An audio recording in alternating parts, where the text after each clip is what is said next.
most of them were an ebook or an audiobook, so I don't have the physical copy. I thought that I would just make it a pure whispered video. I always include books in my bookish videos, but if you don't really care about the sounds, or the sounds maybe bother you, this video is for you. And I'm going to be focusing mainly on non-fiction. To be honest, I didn't really know how to properly get into the genre because I mainly get my recommendations from either YouTube or social media, and let's be honest, the non-fiction genre is not really popular as much as fiction. I mean, at least that's what I feel like, that's what I've seen, except maybe the self-help genre, which I think is like the loudest out of all of the non-fiction genres or subgenres. And I don't really like the self-help books. I tried to pretend to like it for like a year, and I just don't. Mainly because I feel like a lot of the times it just kind of tells you like what's wrong with your life, and then it turns into like a Nike commercial. Because it's just like, just do it, you know. And if I could just do it, I wouldn't be reading this book. So anyways, I don't mind reading self-help from time to time, but it's definitely not my favorite genre, and I don't know why I'm rambling about this so much. Technically, like, one book could be classified as self-help a little bit. I think maybe two that I have on this list of books that I wanted to talk about. And I have one fiction, one fantasy on this list. Yeah, I've been reading a lot of, well, both non-fiction and fiction, but to be honest, I'm reading this book, The Way of Kings by Brandon Sanderson, which has 1,000 pages, and I've been reading it since like February in like very small doses because I don't want to force myself to keep reading, because it's very complex and it's great. I absolutely love it, but I don't want to force myself to read it when I don't feel like it, you know. And so I've been reading that book, and then I just decided to focus on mainly like non-fiction in an audiobook format. Oh, and I forgot to mention how I've actually discovered these books. This might sound like a shameless self-plug, but I am using Scribd. I've already promoted it a little bit on my channel because, you know, if you use my link you get 2 months of free trial. But truth be told, if I didn't have that service, I would have never discovered these books that I'm going to talk about, because I don't want to buy like more and more physical books when I'm just getting into the genre, and I don't know if I'll be interested in it in like, I don't know, 2-3 weeks when the books arrive. So and a lot of the times the shipping is kind of weird too, because I live in the Czech Republic, and you can get English books here for sure, but mainly the popular ones, you know, not the less popular ones. So anyways, so because of that, I've discovered these books. Like 80% of these books I'm gonna talk about. Okay, let's begin. This is a very long intro. So the first book I've actually listened to is titled The Hidden Life of Ice: Dispatches from a Disappearing World by Marco Tedesco. And this was such an interesting read. So the main premise is that he goes with a couple of other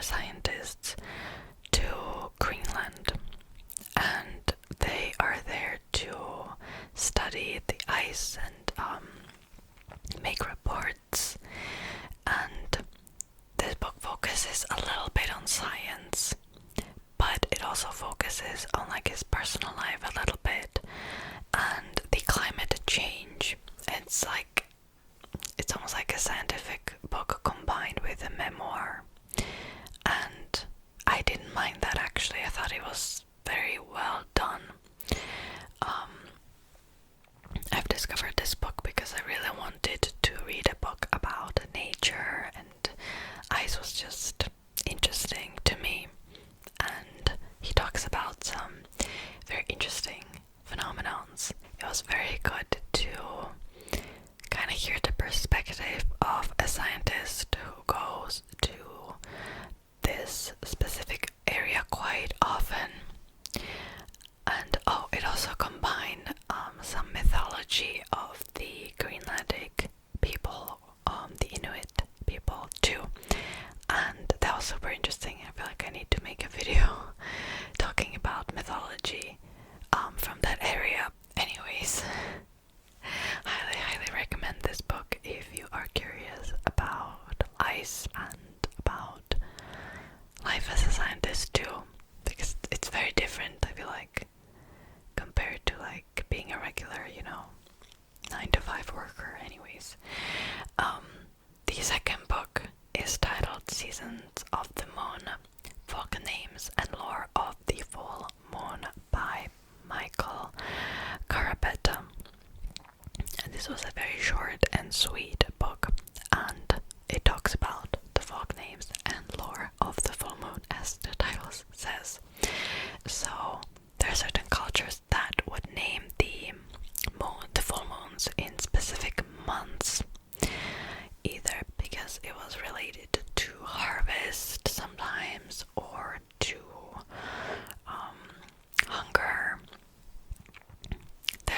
I can't even describe it well, or to specific colors that would show up in that time. And the book has about 90 pages, and it's full of photos from that specific time, and so it kind of correlates to what's written there. And I thought it was super interesting and relaxing read. I feel like sometimes nonfiction specifically about nature just provides me with this escapism that a fiction book just can't really. So I have read it in 30 minutes, the whole book. I've read it as an ebook, and it was very interesting. Again, I'm saying interesting again. And it focuses mainly on the mythology of the Native Americans and Chinese, I think, maybe Southeast Asian too. Yeah, very sweet, short book. Oh, and there's always a quote at most pages, I think. Very good. Very nice. Gosh, I can't talk. Okay, the next book that I'm actually still in the middle of is about Greek mythology. What a surprise. So it's titled Greek Mythology, The Gods, Goddesses and Heroes Handbook from Aphrodite to Zeus, a profile of who's who in Greek mythology by Liv Albert. That was a very long title. So Liv Albert actually makes a podcast titled Let's Talk About Myths, Baby. I've listened to a couple of episodes on Spotify before, and this is just exactly what it says, a handbook to Greek mythology.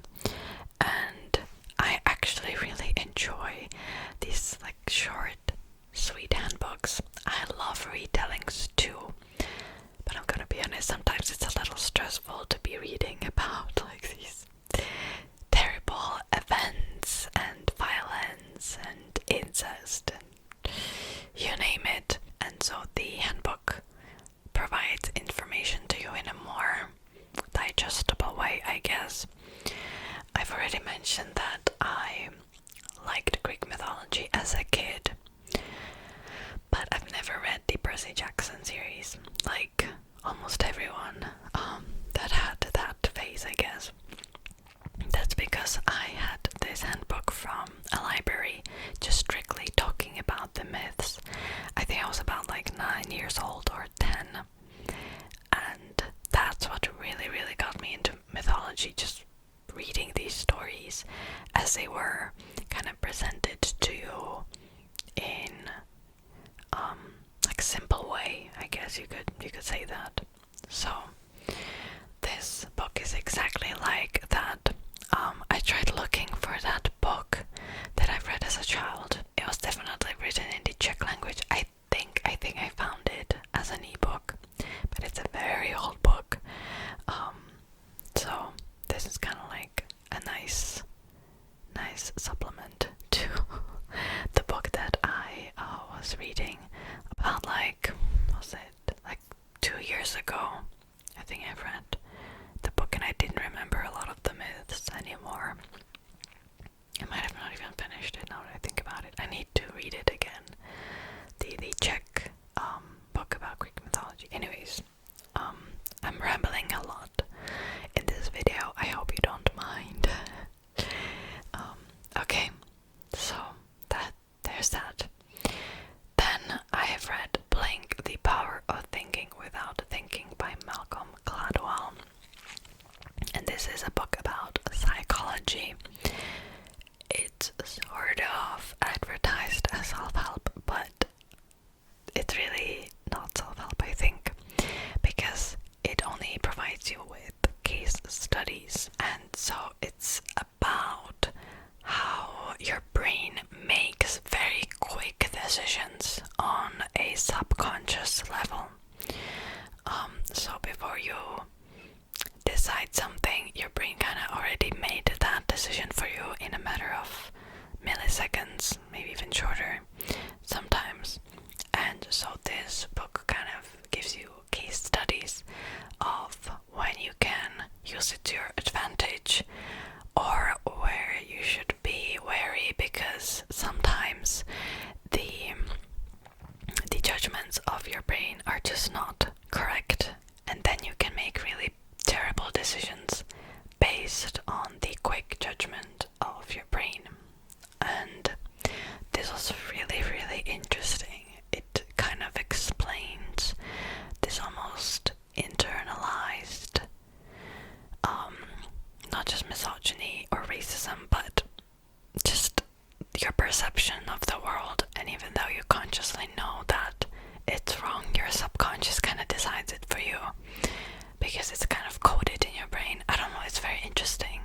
I don't think I'm explaining it correctly, but it's very again interesting. Okay, I'm just repeating interesting. I need to read like a dictionary to like have a better vocabulary, but anyways.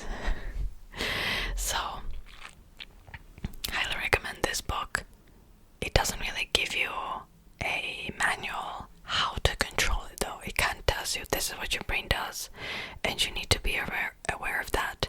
Even if you think on like a conscious level, you would never make these decisions. It's really interesting, and very great read in my opinion.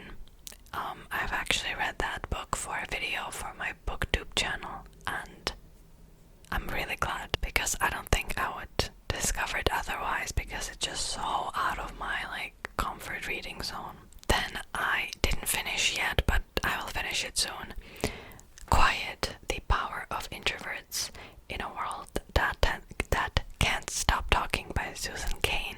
And I would say this is very similar to the book I just talked about, because it also provides you with case studies, but a lot of information about introversion and how you can navigate the world, what kind of, again, influences your personality. Very interesting book. I think it goes into the science a little more than the previous book I talked about, but to be honest, it takes me a long time to read it, because it's just so, like, the information is just so congested in one place. So I read it very, very slowly. It's not like fiction that I just like speed through, you know. And I'm introverted, just in case you haven't known. And sometimes it can be quite tough because workplace and pretty much every area of your life kind of favors extroverts if you think about it. This book also kind of explains why, which is really interesting, like the history of capitalism and work culture is super interesting, and I highly recommend this book. But I've mentioned in that video that I filmed for my booktube channel, I don't know if I've posted it already or not, that there are some studies made on animals that are very unethical, I would say, at least. And it's not just one, there's like a couple of studies mentioned. So if you're someone who is very sensitive to that kind of thing, I don't think I would really recommend this book to you.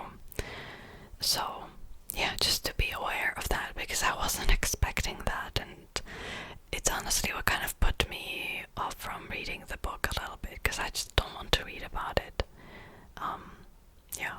Okay, let's talk about the last nonfiction that I've read on this list, titled Come Close by Sappho, which is a poetry book. It's very short, very sweet. I'm gonna be honest, sometimes I didn't fully understand the meaning. In like most cases I did.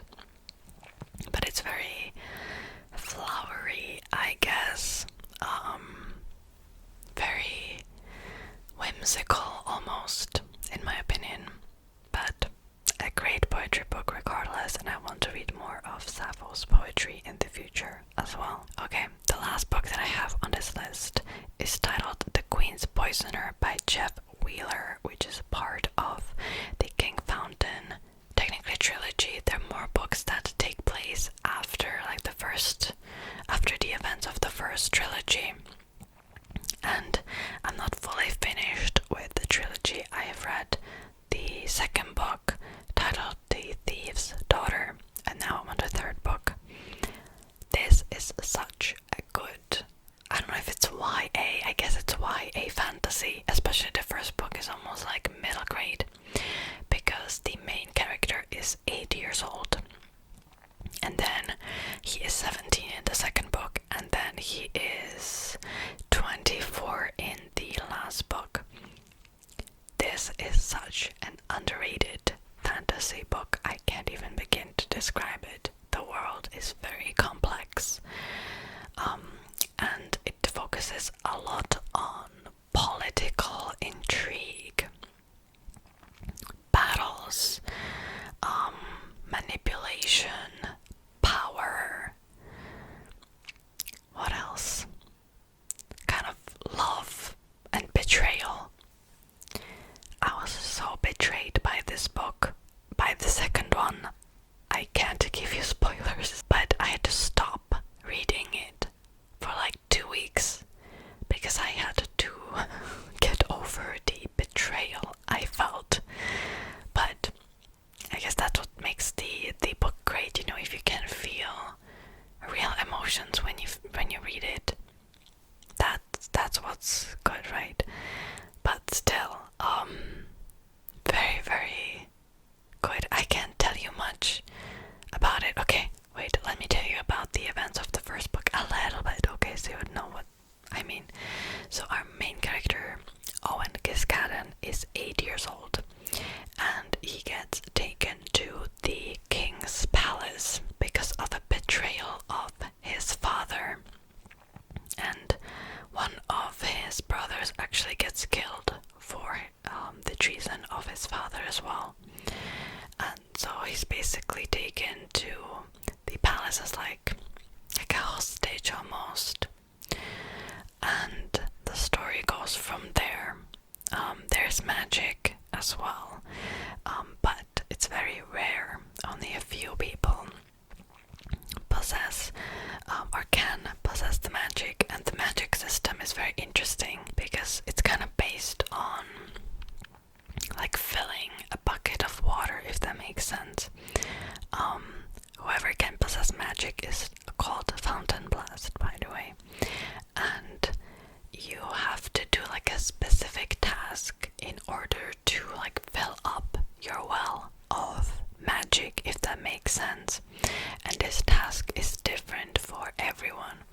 So, for example, the king is fountain blessed, and he has to offend others in order to keep his well full. I'm not going to talk about the other characters anymore, but it's very, very well written, very well done book, and I think it's super interesting that you see how the character grows up and how he changes, how he becomes an adult and gets more power, and also the main character is very smart, which I really appreciate in fantasy books.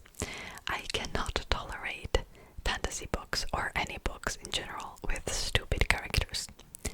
I just can't. It makes me angry and I'm losing my sanity if I read a book like that. So that's it. Those are all the books that I wanted to talk about. I apologize for the noise that you could hear in the middle of the video. Today there are just a lot of cars around, and yeah, I always try to edit the sound out, like the loudest ones, but it's quite hard because there's just so much of noise. Okay, that's it for today's video. I hope you have enjoyed it. Let me know if you like this format of just pure whispering, or